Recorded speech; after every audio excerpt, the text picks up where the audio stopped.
배프회체 본격적으로 시작해 보겠습니다. 라임 자산운용 사태의 핵심 인물이죠. 김봉현 전 스타모빌리티 회장. 선거를 앞두고 보석 상태에 있다가 갑자기 전자 팔찌를 끊어버리고 팔찌인가요? 이걸 끊어버리고 도주했습니다. 팔찌 맞죠? 예, 맞죠. 예.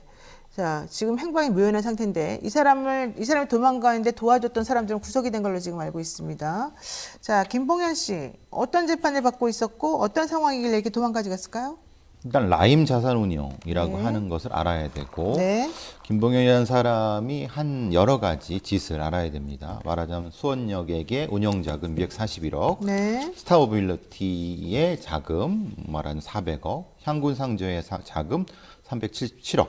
그러니까 전 한 1,000억이 넘습니다. 네. 그것을 이제 횡령을 한 거죠. 그리고 그것을 정치권이라든가 여러 요로에 제공을 했고, 여러분 잘 아시는 그 검사 100만 원 이하 그거 나눴던 접대, 거 예. 바로 그 이 사람과 관련된 부분입니다. 그렇죠. 99만 원 세트 접대. 예, 했죠. 예. 그래서 형량이 바로 결심 공판하기 바로 오전에 네. 팔찌를 끊고 도주를 한 겁니다. 자, 김 전 회장 이 사람이니까는 무슨 자산이 있는 회사를 일단 자기가 인수를 해요, 먼저. 그래서 그것의 대표가 돼가지고 그 자산을 자기 마음대로 이제 굴리는 거예요. 지금 그 대표적인 게 수원역에 여기서 운용자금 241억 원을 자기 마음대로 횡령을 했다는 거고요. 스타모빌리티 인수하면서 라임 자산 운용으로부터 투자받은 400억 이것도 역시 자기 혼자 꿀꺽했다는 거고요. 향군 상조회를 인수하고 난 다음에 그 보유자산 377억 원을 횡령했다는 거죠. 다 합치면 1,000억 원 정도가 되는데 이 돈으로 정치권과 검찰에 금품과 향응을 제공했다라고 하는 혐의가 있었고요. 결심 공판을 앞두고 있는 날이었는데 오전에 도망갔다는 겁니다. 결과적으로는 난 유죄다. 나는 엄청난 중형이 내려지게 뻔하니까 여기 갇혀 있느니 도망가야 되겠다라고 한 것 같습니다. 그럴까요? 조금 더 이 사람의 전 행동을 보면 네, 그럴까요? 뭔가 계획이 계속 있었던 것 같습니다. 계획이 왜냐하면 있었다. 계속 검찰에서도 확인된 바는 뭐냐면 뭔가 계속 도주 계획을 확인하고 있었다. 그러니까 자기의 지인들하고 지속적으로 그걸 짜고 있는 것이 첩보가 포착이 돼서 그 다음이니까 이게 뭐 우발적으로 예를 들면 뭐 내가 내일 뭐 모레 이렇게 뭐가 선고가 내려질 것 같으니까 네. 가야지 그것이 아니라 몇 달 전부터 계속 사실 그리고 이 사람이 잡힐 때도 네. 도주하다 잡혔어요. 그런 사람을 이제 보석시킨 건 잘못이지만 어쨌든 그러니까 우발적이라기보다는 치밀한 계획이 있었을 가능성은 충분히 예상됩니다. 네. 아무래도 이제 계획을 잘 짜고 한 것으로 사실 보여야 이거 그렇죠. 우발적으로는 할 수 없는 일이지 않겠습니까? 그렇죠. 그런데 깜짝 놀란 게 전자 팔찌, 이 사람은 발찌는 안 차고 있었고 팔찌를 차고 있었다는 거예요? 예, 좀 다릅니다. 전자 발찌는 네. 그냥 4대 범죄죠. 예를 들면 성범죄라든가 살인범죄 같은 것에 그러니까 수용, 그러니까 그 다음에 수용이 어떤 일종의 보완 처분으로서 존재하는 거고 성폭력, 살인, 강도, 미성년자 유괴 예, 이런 그거고. 사람들에게 부착시키는 거. 우리가 보통 이제 스마트워치 같은 팔찌라고 하는 것은요. 팔찌형. 이것은 네. 재판 중 그러니까 유무죄를 다투는 사람, 아직 결정이 되지 않은 형태의 보석제도의 보완 형태로 나타난 겁니다. 아하. 그러니까 전자 발찌를 끊으면 처벌이 강합니다. 근데 전자 팔찌를 끊으면 이건 그냥 공용물 훼손밖에 안 됩니다. 아, 그렇군요. 그러니까 이것은 사실 본죄가 엄청 크지 않습니까? 네. 몇천억 해모. 그거에 비해서 공용물 훼손이 뭐가 크겠습니까? 기껏해야 벌금형밖에 나오겠습니까? 그러니까 그렇죠. 실제로는 이것은 관리는 뭔가 안 맞는다. 균형이 안 맞는다. 이런 부분 얘기가 나오는 거죠. 국회 법사위 소속 전주회 국민의힘 의원이 받은 자료를 보면은 올해 1월부터 10월까지 그러니까 이렇게 전자 팔찌를 착용하고 나가서 생활하라고 하는 네. 게 전자 보석이라고 해요. 자, 전자 보석 대상자 522명 중에서 14명이 전자 장치를 훼손하고 도주했다. 예. 지난해는 1.7%였는데 지금은 1%가 늘어났군요. 그렇죠. 2020년 8월에 전자 보석 제도를 도입한 뒤로 훼손하고 도주하는 사례가 총 23건이더라. 라임 자산운용 사태 핵심 인물인 김 전 회장은 지난 11일에 이렇게 전자 팔찌를 훼손하고 도주했는데 전자 발찌를 끊고 그랬을 때 처벌하는 것보다 훨씬 약한 그렇죠. 그런 정도의 그런 처벌이 공용 물건 있다. 손상. 예, 되는 거죠. 자, 이 사람은 왜 전자 팔찌를 채웠냐? 이 사람은 아직은 확정이 된 것도 아니고 또 지금 유무죄를 다투고 있는 사람한테 발찌까지 채우는 건 너무 심하다. 인권 유린이다. 뭐 이랬다는 거죠. 근데 그건 좀 그렇죠. 왜냐? 이 사람은 도주하다 잡혔거든요. 그렇죠. 그러니까 이 사람은 보석을 하면 안 근데 되는 원래 거고. 전자 보석 해주면 안 되죠. 그렇죠. 그러면 더더군다나. 근데 왜 그랬는지는 그걸 판결해 준 판사님이 얘기를 하셔야죠. 그러니까 보세요. 이번이 첫 번째 도주도 아니었다. 그렇죠. 예. 예. 게다가 그동안 도주 가능성을 계속해서 경고해 왔었다. 법원의 판단은 그럼에도 불구하고 넌 풀어줘도 돼였다는 거예요. 왜 그런지 모르겠습니다만은 검찰의 구속영장 청구를 재판부가 2차례나 기각했었다는 거예요. 그렇죠. 법원이 김봉현에게만 유독 너그러워 보인다. 이런 말이 안 나올 수가 없는 상황이거든요. 근데 그 사람은 그래서 요로에 금품 향응을 계속 제공한 사람이 혐의도 있어요. 검사들한테 오죽했으면 수백만 원의 향응을 제공해서 그걸로 이제 재판을 받았지 않습니까? 그렇죠. 그러면은 다른 법조계에 로비를 안 했을까는 그건 상식적으로 좀 이상하지 않습니까? 네. 예, 그래서 이제 그런 의심을 받고 있는 거죠. 그것을 뭐 이제 말하자면 영장을 기각한 사람이 뭐 누구의 뭐 동창이다 이런 의심을 받고 있는 거는 결국은 김봉현이 한 행동들의 누적이 그 결과가 아니겠느냐라고 하는 의심이 되는 거죠. 그러니까 김봉현 씨를 이렇게 자꾸 풀어주고 예외를 만들어주는 거는 그 칼자루를 쥐고 있는 판사님이 그렇죠. 그 변호인이나 이런 분들하고 무슨 관계가 있는 게 아니겠느냐 이런 의심을 할 수 있는 지금 상황이다 뭐 이런 얘기죠. 예. 게다가 중국 밀양을 준비한다고 하더라. 동물 수감자가 말했어요. 구체적인 첩보입니다. 예. 그러니까 자기를 일정 정도의 구체성이 너무 나서 아니 그러면 이제 이게 본인 폰도 아니고 대포 폰. 그러니까 만약에 김봉현의 폰이라고 하면 이해하겠어요. 인권이죠. 네. 근데 대포 폰이에요. 대포 폰에 영장 기각하는 건 저는 이런 사례가 있나요? 대포 폰이라는 건 범죄적 문제가 있어서 해야 되는 거지 않습니까? 근데 그거를 영장을 기각한다는 게 말이 안 되지 않습니까? 그러니까요. 그래서 저는 이해가 안 되는 거예요. 그러니까 중국 밀양을 준비했다. 나중에 구속될 것을 대비해서 중국 밀양을 준비하더라라는 이제 진술이 있었어요. 예. 그러면 그러니까 핸드폰 같은 거라든가 그렇죠. 뭐 이런 것들을 전부 다 압수수색 해가지고 혹은 감청 도청도 할 수 있거든요. 이런 경우에 해봐야 될 것 같은데 그런 거 신청했는데 다 기각이 돼 있었단 말이잖아요. 그렇죠. 와, 왜 그럴까? 이 사람 지금 2020년 1월에 수원역의 자금 횡령 혐의로 검찰 수사를 받다가 4월에 잠적했는데 5월에 구속이 됐습니다. 잡혀가지고 1년 3개월 만인 지난해 7월에 법원이 보석으로 풀어줘가지고 불구속 상태로 재판을 받다가 이번에 도망간 거예요. 이 사건하고 또 별개로 2017년부터 18년까지 광주에서 비상장 주식을 판매하겠다면서 피해자 350명으로부터 90억 원을 가르치는 이건 혐의. 별도의 범죄입니다. 네, 별건으로. 그래서 그 별건에 대해서 구속영장을 검찰이 또 청구를 했는데 이것 역시 다 기각이 된 기각됐죠. 겁니다. 도대체 판사님들하고 무슨 관계가 있는 것 같은데요? 아무래도. 이게 상당히 피해 사실이 구체적이거든요. 그렇죠. 90억이나 가르쳤는데? 피해자 350명. 어. 아니 이런 사람들을 구속영장을 기각하면 도대체 누구를 구속하겠다는 건지 이 사람이 재판이 공범 사이에 이렇게 공범 이종필은 바로 이제 처음 대법원 판결이 났는데 바로 하루 전에 네. 문제는 이 사람은 늦춰졌단 말이에요. 그 이유가 이 사람이 도망갔기 때문에 그런 거예요. 그러네요, 진짜. 그 도망가서 늦춰진 거를 근데 그 전에 대법원 판결이 20년이 났어요. 이종필은.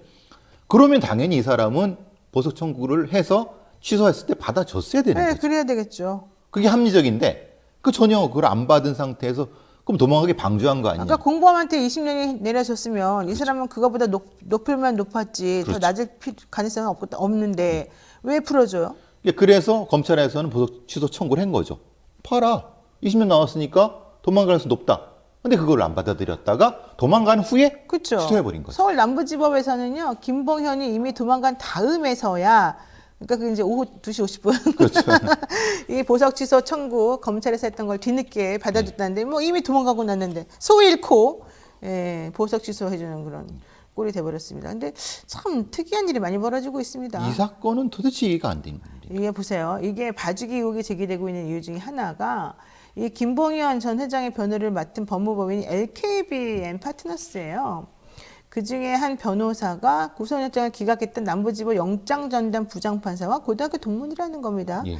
그러니까 지금 전관빨, 친구빨 뭐 이런 게 지금 다 작용하고 있다는 얘기인데 해당 변호사는 같은 곳에 나왔을 뿐이지 잘 모른다라고 했습니다만은 너무 많은 것을 알아서 잘 봐준 게 됐기 때문에 좀 의심스러운 상황인 건 맞습니다.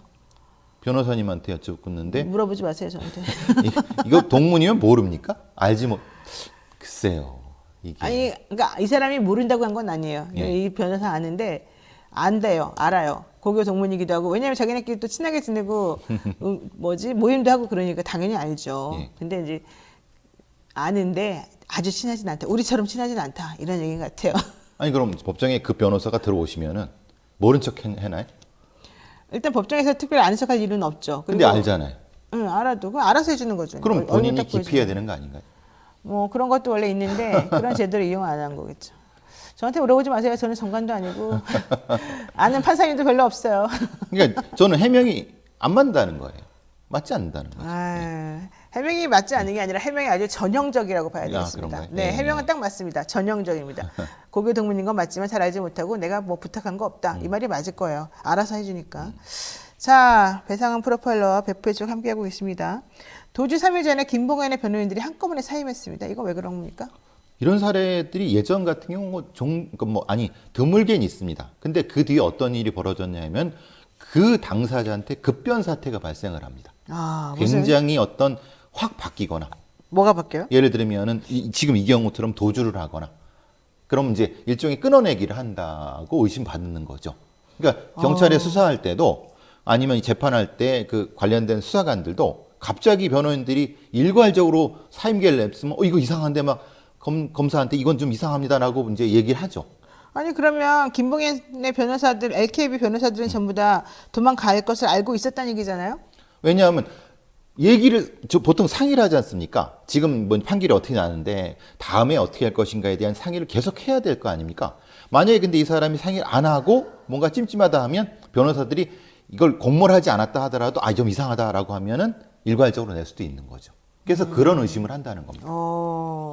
자, 지금 김봉현 씨가 도망간 지 13일째를 맞고 있는데 국내에 있다는 설도 있지만 아니다. 외국 벌써 갔을 것이다. 이런 설도 있어요. 왜냐하면 제가 그 당시에 기자들한테 전화를 많이 받았습니다. 네. 왜 받았냐면 이게 정상이냐. 그러니까 검찰에서 이게 분명히 해경한테 협조 요청을 했다고 합니다. 바로 오후에. 근데 협조 요청의 내용이 좀 이상했다고 해요. 어떻게 했는데요? 그러니까 구체적인 첩보를 얘기해 주지 않았대요. 그러니까 전국의 모든 항만을 좀 점검해 주십시오라고 그랬대요. 그러니까 김봉현이 지금 도망갔으니까 이 사람 잡아주세요가 아니라 예. 그냥 좀 점검 좀 한번 해보세요. 이 정도 했다고요? 왜냐하면 이 사람이 김봉현이 과거에 어느 해안을 통해서 나갈 계획을 짰다는 게 이미 첩보에 있거든요. 네, 있어요. 네, 그러니까 그거를 제공했어야죠. 네, 왜 근데 그걸 안 근데 해요? 그 제공을 안 하고 하루 이틀 뒤에 이렇게 그런 얘기를 했다는 거예요. 그럼 그 라인에도 돈을 쫙 뿌렸다는 얘기예요? 그건 저거 무슨 모르겠어요. 영화처럼? 그래서 오죽했으면 그 기자님이 저한테 이게 일반적입니까? 왜 그러죠? 그러니까 아니면은 혹시 검찰이 이 공을 해경한테 넘겨주는 거를 좀 저해갖고 그런 거 아니냐?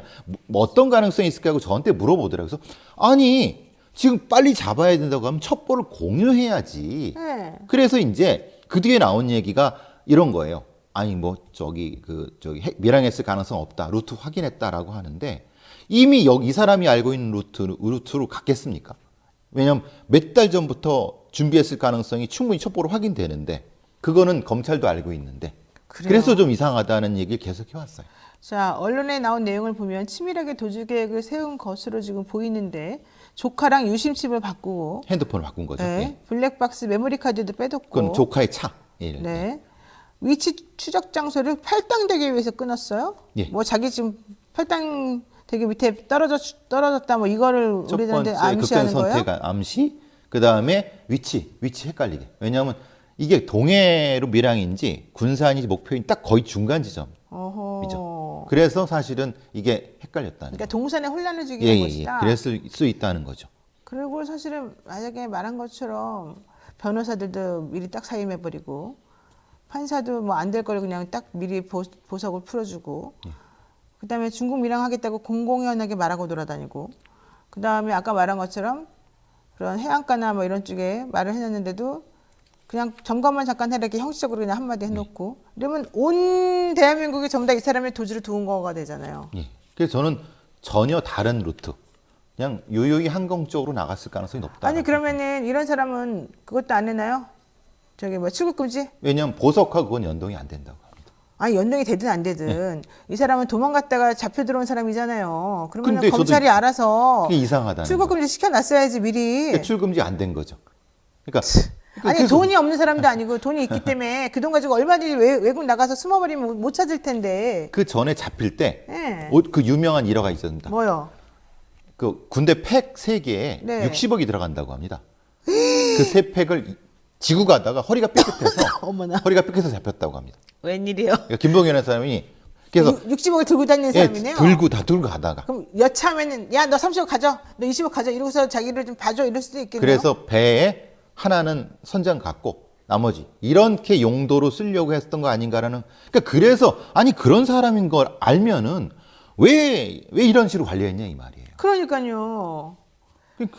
참네요. 검찰은 현재 김봉현의 도주를 도운 2명 구속해서 수사하고 있고, 과거에 도움을 줬던 사람들 더 여러 명 있는지 찾아보고 있다고 하는데요. 도주 차량도 여러 대 특정했다 이렇게 나오는데 이게 당시에 못 잡나요? 팔당대교 근처에 여러 그 교통 확인을 해갔고요. 김봉현과 관련된 사람들의 차를 다 뽑아갖고 거기에 동선을 서울을 통과하는 동선을 찾아서 지금 그걸 했다는 얘기입니다. 아하. 근데 그 차들이 대부분 서울 도심을 빠져나갔다는 거예요. 너무 헷갈리지 않으세요? 서울 도심에 차가 들어갔으면 그걸 다 찾아야 되잖아요. 어디로 나온지를 모르잖아요. 그러니까 들어간 건 했는데 나온 건 모르겠다는 거예요. 왜요? 아, 그렇게 한 거죠. 왜냐하면 원래 팔당대교 근처의 차들은 소수지만은 네. 그들이 강변북로나 남로트에서 도심으로 들어가게 되면은 그거 어떻게 찾겠습니까? 자, 계속 잡지 못하고 시간만 길어지면 어떻게 됩니까? 그냥 이렇게 되는 거죠, 뭐. 그냥 시효 재판 공소 시효 중지되고 아니 재판 정지. 중지가 되는 거죠. 재판 정지. 그러니까 예. 재판 당연히 그렇죠, 중지되겠죠. 예. 걸석 재판 할 수가 없는 상황이 돼버렸네. 이런 거 걸석 재판이 안 되지 않습니까? 네. 자, 김봉현 얘기 여기까지 하고 한 개만 지금 시간이 좀 남았으니까 한 2, 3분 남아서 하나만 여쭤볼게요. 청담동 게이트 제보자라는 분과 첼리스트 또 이세창 씨 여러 가지 얘기가 나왔습니다. 검찰에서 경찰 이제 시켜가지고 첼리스트 그 청담동 게이트 제보한 사람의 집에 4명의 경찰을 보내면서 압수수색했어요. 그 영장에 이세창, 김의겸, 강진구 뭐 이런 사람 그 첼리스트 그 제보자 뭐 이런 사람들이 다 공범으로 적시가 돼 있었다는 거예요. 예. 그런데 참고인 집에 그렇게 압수수색도 하고 막 그러니까 갑자기 4명을 글쎄요. 너무 조금 그러네요. 또 하나 네. 또 하나 경찰에서 어제 나온 보도에 따르면 그날 사건이 있었다고 말해준 19일 날 밤 10시에 첼리스트와 이세창 씨가 같이 있었다가 청담동 그 술집에 10시에 헤어졌다는 거예요. 경찰이 확인한 바로는. 동선 확인 되죠. 네. 그런데 웃기잖아요. 지난번에 이세창 씨가 나 영등포에 있었어요. 강서구에 있었어요. 그러면서 자기 위치기를 냈잖아요. 거기엔 청담동 얘기 하나도 안 나왔었거든요. 만약에 10시에 그렇게 헤어졌다면 그냥 나 10시에 헤어졌으면 되라고 내면 되잖아요. 그렇죠. 근데 그러면은 그 전에 냈던 이세창 씨의 그 기록은 뭐고 그럼 블랙박스 기록이겠죠. 자기가 아니고. 휴대폰 뭐 위치 예, 그렇죠. 기록이었다고 예, 했어요. 그런 위치 기록이죠. 이번도 휴대폰 위치 기록까지 다 같이 검찰을 해갖고 다 비교해 봤다는 거예요, 경찰이. 그러면 지난번에 이세창 씨는 왜 거짓말했냐 물어보니까 뭐 GPS 수신하는 거하고 뭐 실제 위치 기록이 다를 수 있다 뭐 이런 얘기도 막 하고 거짓말하는데 이거 어떻게 되는 겁니까? 정확히 그 사람이 제출한 것이 뭔지를 확인하고 네. 그것과 교차 검증을 해야죠. 해서 어떤 것이 거짓말이고 확인하면은 이 이세창 씨의 거짓말을 만약 했다고 하면 찾아내야죠. 이세창 씨의 거짓말을 찾아냈다니까요, 경찰이. 경찰이 찾아준 거예요. 네가 그 사람이 지난번에 냈다는 그거가 거짓말이라고 지금 본인이 이제 뭐 빼도 박도 못하게 나왔잖아요. 그렇죠. 지금. 예. 그러니까 내 말은 왜 그런 멍청한 짓을 했을까? 그러니까요. 만약에 자기가 경찰 말대로 10시에 헤어졌으면 그냥 내면 되잖아요. 그렇죠. 근데 그게 아니었다면 이제 경찰이 수사한 게 사실은 틀렸을 가능성도 하나가 있는 거고.